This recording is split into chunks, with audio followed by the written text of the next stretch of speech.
Bismillah. Je ne pense pas que ça depuis hier soir. Sans autre commentaire, Joël se pencha vers les lèvres obstinément closes de la jeune femme. Ce fut à peine s'il les effleura. Mais cela suffit à déclencher en Davina un véritable séisme. Son odeur, la chaleur de son corps lui donnèrent le vertige, et elle crut défaillir. Dans mes périodes les plus noires, je me souviens, chuchota-t-il d'une voix sourde. Arrête, Joël, c'est ridicule. Elle voulut le repousser, mais il l'en empêcha. Amy nous regarde, murmura-t-elle en désespoir de cause. Elle est occupée avec sa poupée. De toute façon, elle doit avoir l'habitude de voir son père embrasser des inconnus. Mais tu n'es pas une inconnue. Cette voix rauque et douce à la fois l'envoûtait. Ce regard trop bleu l'hypnotisait. À bout de résistance, Davina ferma les yeux. Je t'en prie, Joël, ne fais pas ça. Tu es vraiment fiancé? Oui, mentit-elle. Il s'écarta aussitôt. Honteuse d'avoir été à deux doigts de lui céder, Davina partit se réfugier dans la salle de bain. Là, elle découvrit avec stupeur son visage et ses yeux agrandis par le désir. Vina, va-t'en. Amy voudrait aller aux toilettes. Soulevant le loquet avec un soupir de résignation, elle les laissa entrer.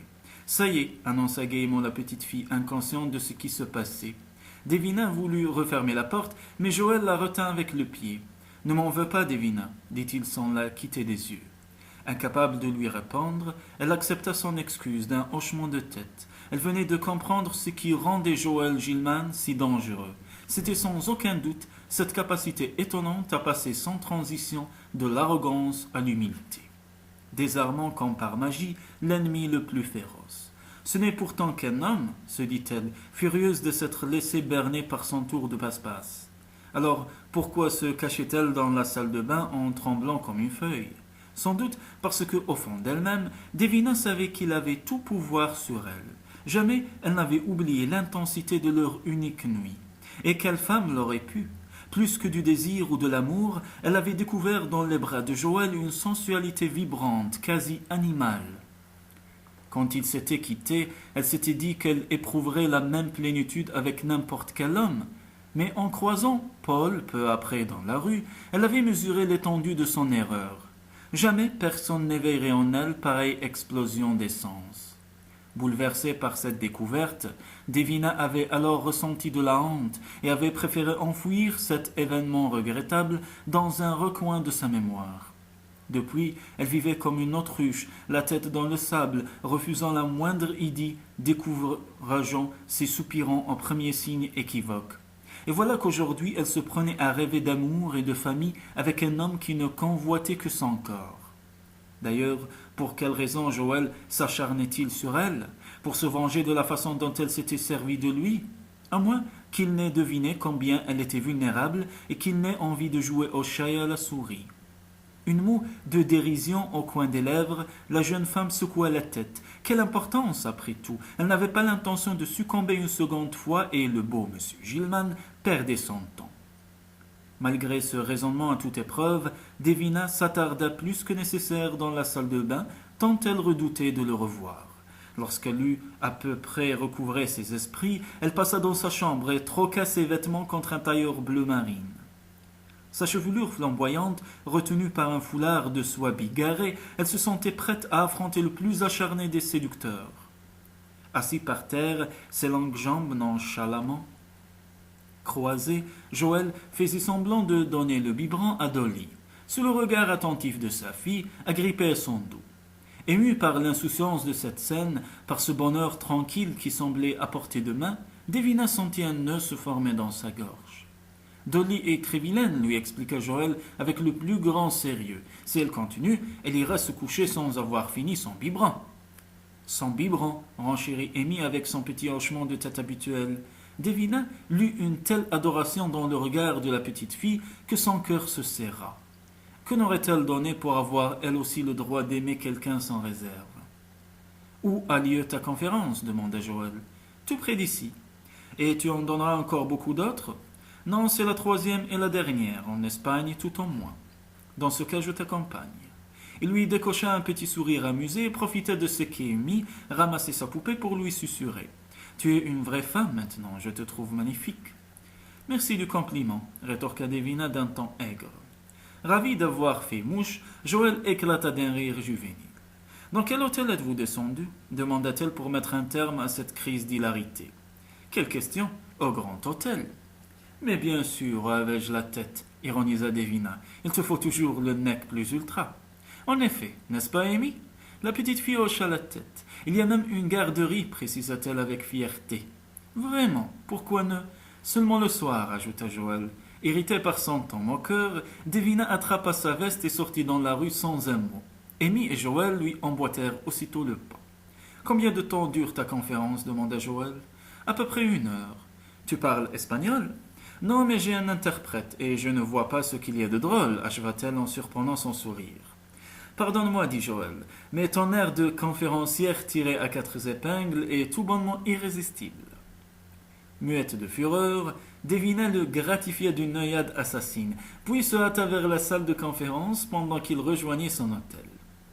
Qu'il aille se faire pendre, maugréa-t-elle en découvrant une salle déjà pleine. À cause de ce mufle, elle tremblait de rage. Non seulement il bouleversait sa vie privée, mais de surcroît, il l'empêchait d'exercer correctement son métier.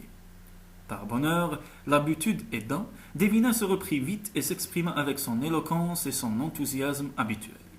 Elle retraça son parcours, expliqua comment l'arthrite dont souffrait sa mère l'avait amené à s'intéresser aux médecines parallèles, puis à rassembler suffisamment d'informations pour écrire un livre.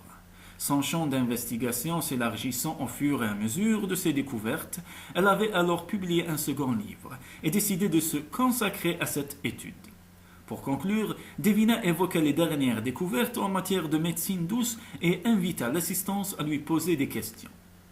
À cet instant, un mouvement au fond de la salle attira son attention. La jeune femme esquissait un sourire pour accueillir le retardataire quand elle reconnut Joël. Très à l'aise, un livre de botanique à la main, il se tenait adossé contre le mur en souriant. Au supplice, Davina s'efforça de se concentrer sur les questions du public. La séance terminée, elle quitta l'estrade et se dirigea vers lui au pas de charge. « Tu l'as fait exprès » l'accusa-t-elle aussitôt. Le jeune homme haussa les sourcils d'un air faussement surpris. « Mais de quoi parles-tu ? Je suis simplement venu écouter ta conférence. Cela m'intéresse, figure-toi. Hypocrite, tu as essayé de me tourner en ridicule. » Une lueur moqueuse s'alluma dans le regard de Joël. « À ce jeu-là, tu me bats à plate couture, ma chère. Personne ne sait te ridiculiser mieux que toi. » Sans rien ajouter, il la prit par le bras, adressa un salut à ceux qui n'étaient pas encore sortis de la salle et l'entraîna dans la rue. « Nous allons à l'hôtel, je t'offre un verre. » La jeune femme se dégagea d'un geste brusque. « Tu plaisantes ? Il faut que je m'assure qu'Amy va bien. Eh bien, vas-y, surtout ne te gêne pas pour moi. » Folle de rage, elle tourna les talons, mais Joël fut plus rapide. D'une main de fer, il la retint par le bras. « Pourquoi essayer de nier ce qui s'est passé, Davina ?» murmura-t-il avec une surprenante douceur. « Rien ne pourra jamais effacer cette nuit-là, et j'aimerais que l'on en discute calmement. Pour ma part, le sujet est clos depuis longtemps. Vraiment. Enfin, Joël, pourquoi t'acharner à remuer les cendres? Es-tu arrogant au point de croire que je regrette de t'avoir » Consciente d'être une fois de plus allé trop loin, Davina s'interrompit. « Que tu regrettes de m'avoir envoyé, c'est ça ?» ajouta Joël. « Tu déformes tout. Tu ne pensais pas ce que tu m'as dit ce matin-là. »« Si, non, oh, et puis zut, laisse-moi tranquille. » Plutôt confus comme explication, et c'est justement pour cela que j'aimerais avoir une petite discussion avec toi. Tu ne peux pas m'y obliger, Joël. Tu en es sûr? Refusant de répondre à cette nouvelle provocation, Davina le fusilla du regard, ce qui lui valut ce petit sourire narquois qu'elle commençait à détester. Non seulement j'en suis capable, reprit Joël, mais j'y suis résolu. Pourquoi insistes-tu, Joël? Parce que nous sommes de vieux amis et que les vieux amis aiment à parler du passé. Glissant sa main sous le bras de la jeune femme, il l'obligea à le suivre. Et puis je me sens peut-être un peu coupable de ce qui s'est passé, moi aussi. Cette étrange déclaration aiguisa la curiosité de Davina. Pourquoi s'en serait-il voulu, puisque c'était elle qui lui avait déclaré froidement qu'elle n'avait plus besoin de ses services? Une fois à l'hôtel, ils s'installèrent au bar. « Je vais voir si Amy est endormie. Tu me promets de m'attendre » dit Joël. Après une courte hésitation, la jeune femme acquiesça de mauvaise grâce. « Commande ce que tu veux, je n'en ai pas pour longtemps » ajouta-t-il. Quelques minutes plus tard, un gin tonic dans une main, Davina examinait le décor opulent qui l'entourait sans vraiment le voir. Peut-être Joël avait-il raison après tout. Il valait mieux qu'ils aient une franche explication et règlent une fois pour toutes cette histoire. En passant en revue les autres clients, elle remarqua une femme couverte de bijoux à la table voisine. L'étole de visant qu'elle avait jeté sur son épaule lui arracha un sourire. En plein mois de mai, il ne fallait pas être grand clair pour deviner que la fourrure visait davantage à impressionner qu'à protéger des courants d'air. Soudain, l'inconnu se redressa en esquissant un sourire aguicheur, et Devina sut, sans même tourner la tête, que Joël venait d'entrer dans le bar. Quelques secondes plus tard, il s'asseyait près d'elle, un verre de whisky à la main. Le plus drôle était qu'il ne paraissait absolument pas conscient des regards féminins braqués sur lui. « Amy va bien ?» demanda-t-elle. « Elle dort comme un ange, répondit Joël, sans la quitter des yeux. Mal à l'aise sous ce regard pénétrant, Devina leva son verre en un toast silencieux. « Au passé, suggéra-t-il. Au présent, plutôt. Cela te paraît plus sûr ? Peut-être. » Joël but une gorgée de son whisky, puis reposa son verre pour feuilleter son livre. « Aloe vera » lut-il à haute voix. Cette plante d'intérieur très facile à cultiver se révèle très efficace contre les brûlures et piqûres d'insectes. Elle est également miraculeuse pour calmer les irritations de la peau et assouplir les épidermes trop rêches. Abaissant l'ouvrage, il la considéra d'un air narquois. « Ma peau n'est pas rêche, n'est-ce pas ?»« Aucun souvenir, riposta Devina d'un ton sec. « Tu as de l'aloe vera chez toi ?»« Bien sûr. Il suffit vraiment de cueillir une feuille et de se frotter pour que les douleurs disparaissent. Il faut d'abord la casser pour en extraire la sève. Tu connais les vertus de chaque plante par cœur ? La plupart, oui. » À cet instant, Devina eut l'impression fugace qu'un éclair d'admiration perçait dans les yeux de Joël. « Finalement, je ne sais pas grand-chose sur toi, déclara-t-il. Tu ne voudrais pas me parler de tes goûts, de tes aspirations, de ta vie. Et pourquoi le ferais-je ? Tu le sais très bien. Non, Joël, tu t'intéresses à moi parce que je me trouve sur ton chemin. Mais si ce n'était pas moi, ce serait une autre. Séduire t'est aussi nécessaire que respirer. Vraiment, c'est la réputation qu'on se te prête. Tu ne devrais pas croire tout ce que disent les journaux, tu sais. Et puis, les apparences sont parfois trompeuses. Toi, par exemple, tu te caches derrière des tailleurs stricts, tu affiches des airs de femme déterminée, mais il suffit de te connaître un peu pour savoir que cette belle assurance n'est qu'une façade. Et qu'est-ce qui te fait croire ça ? Joël se pencha en avant comme pour lui murmurer une confidence. Tu as tellement peur des hommes que tu essaies de les éloigner par des tenues asexuées. Mais cela ne marche pas, ma chère. Au contraire, cela ne fait qu'aviver leurs désirs. Satisfait de sa démonstration, Joël se rejeta contre son dossier et reprit son verre. « Comment as-tu choisi la médecine douce ?» reprit-il. « Comme j'ai raté la conférence ?»« C'est bien dommage. Tu aurais appris une foule de choses passionnantes. »« Je n'en doute pas. Alors d'où te vient ta passion pour les plantes ?»« Ma mère avait de l'arthrite. D'une certaine façon, sa mère l'avait sauvée du désespoir. En se réfugiant chez ses parents après sa fausse couche, Devina s'était aperçue que la maladie dont souffrait la vieille femme depuis des années était bien plus sérieuse qu'elle le prétendait. Rangée par le remords de s'être aussi mal occupée d'elle et désireuse d'oublier Paul et Joël, elle s'était lancée à corps perdu dans la lecture des ouvrages consacrés à la médecine douce. Je me suis mise à fréquenter les herboristes et de fil en aiguille, j'ai découvert ma vocation. As-tu trouvé une plante pour soigner ta mère ? Le gingembre. Est-elle guérie ? Non, mais ses douleurs se sont beaucoup atténuées et les symptômes ont presque disparu. En même temps, je lui ai donné une autre plante pour la désintoxiquer des médicaments qu'elle prenait depuis des années. Elle s'interrompit pour lui jeter un coup d'œil espiègle. Tu n'as pas besoin d'une cure de désintoxication par hasard ? En juger par le regard réprobateur que tu poses sur mon verre de whisky, j'imagine que le scotch n'aide pas à se débarrasser des toxines. Remarque, tu ne m'apprends rien. Jusqu'ici, il n'a jamais eu d'effet bénéfique que sur mon humeur ou mes dispositions amoureuses. Joël. Il lui décocha un large sourire. Comment se porte ta mère maintenant ? Poursuivit-il comme si de rien n'était. Pas trop mal. Mes parents vivent en Floride depuis 2 ans. Le climat est excellent et papa peut se livrer en toute tranquillité à sa passion pour les oiseaux. Et nous tournons autour du pot en évitant soigneusement le sujet qui nous tient à cœur. Parle pour toi. Tu n'as pas envie de savoir pourquoi je n'ai pas cherché à te revoir ? Parce que tu es retourné vivre avec ta femme. Tu vois, tu n'as rien à m'apprendre. De toute façon, pourquoi aurais-tu voulu me revoir ? Il ne s'agissait que d'une aventure de nuit. même si j'ai été le premier. Il fallait bien que cela arrive, hein. Vif comme l'éclair, Joël s'empara du poignet de Davina avec une telle brusquerie qu'elle faillit renverser son verre. Dans ses yeux bleus brillait une flamme sauvage. Je t'interdis de dire ça, Davina. Et si je n'ai pas repris contact avec toi, c'est pour une raison très honorable. Honorable, répéta-t-elle d'un ton sarcasme. Ne me dis pas que tu m'en crois incapable. Comment veux-tu que je le sache? N'oublie pas que je te connais mal, Joël. C'est vrai, murmura-t-il d'un air sombre. Mais dis-moi, Davina, depuis combien de temps évites-tu les hommes? Des semaines, des mois, des années? Bouleversée qu'il touche la vérité d'aussi près, elle secoua la tête. Cela ne te regarde pas. Comme tu voudras, dit-il dans un soupir.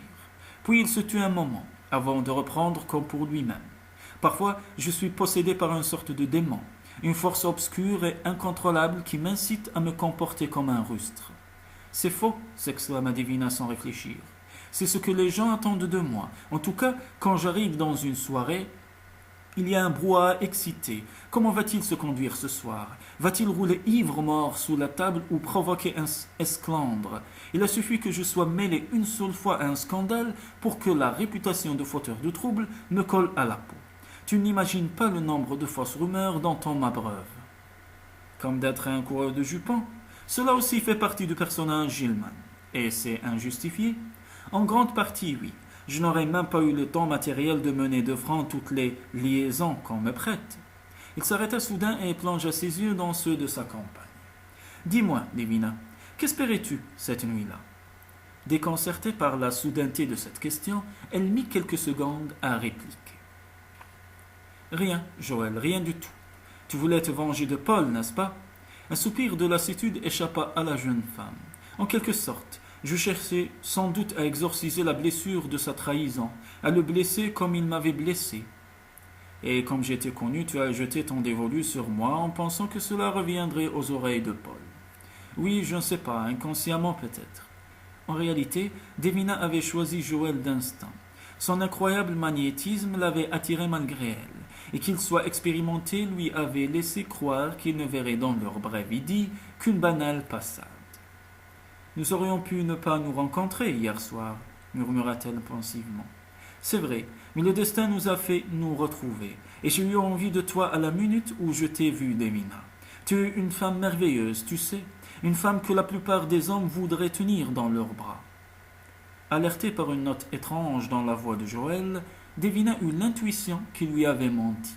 Je suppose que la fatigue d'Amy ce matin n'était qu'un prétexte, hasarda-t-elle. Il confirma cette hypothèse d'un sourire éblouissant. Le souvenir de ton apparition il y a 4 ans m'obsédait, poursuivit-il. Tu étais si belle, si troublante, si... Depuis hier, je ne pense qu'à réveiller la ferveur passionnée que j'ai découverte en toi, ce soir-là. Devant le silence obstiné de la jeune femme, Joël s'interrompit un court instant. Je ne te choque pas, j'espère. Oh que non. N'éprouvait-elle pas elle aussi le même désir, la même envie irrationnelle de revivre la magie de leur première rencontre? Son bon sens lui commandait pourtant de ne pas céder au vertige. Ne te fais pas d'illusions, Joël. Cela n'arrivera plus. À ces mots, elle posa son verre et se leva. Je te raccompagne. Inutile, ce n'est pas loin, et puis Amy pourrait se réveiller. Ignorant ces paroles, Joël l'accompagna dans la rue où il la prit par les épaules. Tu te souviens, murmura-t-il, comment aurait-elle pu oublier cette nuit-là? Il l'avait serrée contre lui avec une intense émotion. Affolée par l'avalanche de souvenirs qui déferlaient en elle, Davina tenta de se libérer. Une pièce enfumée et bruyante, poursuivit-il. Tout le monde s'amusait, sauf toi et moi.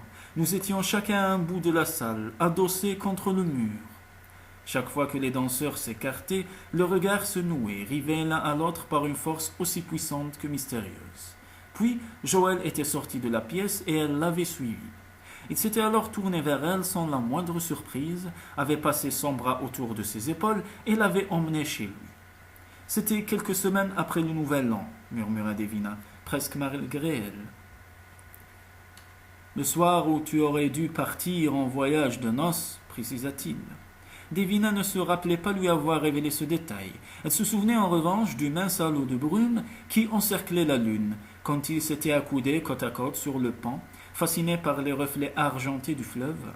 Nous avons marché pendant des heures, reprit Joël d'une voix neutre. Et puis tu m'as proposé de monter chez toi. C'est là que tu m'as dit n'avoir couché avec moi que pour te venger de ton fiancé. Ébranlée par cette évocation douloureuse, la jeune femme se tut jusqu'à ce qu'ils atteignent son immeuble. Quand pars-tu s'enquit Joël d'un ton brusque. Demain matin. Fouillant son regard pour s'assurer qu'il ne lui en voulait plus, Davina y déchiffra une froideur qui la bouleversa. Si je te demandais ton adresse, tu me la donnerais demanda-t-il. Non. Alors c'est un adieu. Oui, chuchota Davina dans un souffle. Avant qu'elle puisse prévenir son geste, Joël l'enlaçait d'une main ferme. Lâche-moi, cria-t-elle. Loin d'obtempérer, il resserra son étreinte et frôla ses lèvres avec les siennes. Joël, non, murmura-t-elle. Tu trembles? Non. Il marmonna des paroles incompréhensibles, puis effleura sa bouche avant de s'en emparer avec fièvre. En une fraction de seconde, 4 années s'effacèrent d'un coup. D'instinct, ils retrouvèrent les mêmes gestes, s'agrippèrent l'un à l'autre comme deux possédés, comme si ça avait été hier. Davina vibra alors sous la main de Joël, qui glissa le long de son dos en une caresse urgente, presque désespérée, puis s'aventura sous son pull. Électrisée par la chaleur de cette pomme sur sa peau nue, la jeune femme cambra les reins, impuissante à lutter contre la force de ses émotions. Lorsque Joël redressa la tête, elle eut l'impression qu'on lui arrachait une partie d'elle-même. « Ne me dévisage pas comme ça, murmura-t-il. Mais tu as le même regard anxieux qu'il y a 4 ans, un regard qui me supplie de ne pas te faire de mal. Mais comment s'appelle-t-il? Pardon, ton petit ami. Michael. Pourquoi fallut-il que ce soit le nom de son éditeur qui lui vienne à l'esprit? Davina le regretta aussitôt, mais le mal était fait. Il te sert de substitut, lui aussi. Interdite, la jeune femme le regarda un instant sans saisir l'allusion, puis rougit comme une adolescente. « J'espère que la vie te donnera ce que tu mérites, Davina, » dit-il avant de disparaître. Vibrante de frustration, Davina dut s'appuyer contre le mur d'un immeuble pour se reprendre. L'écho rapide des pas de Joël martelait son cœur comme autant de coups de poignard. Un instant précis où ils se turent enfin. Apaisant sa torture, elle laissa couler ses larmes.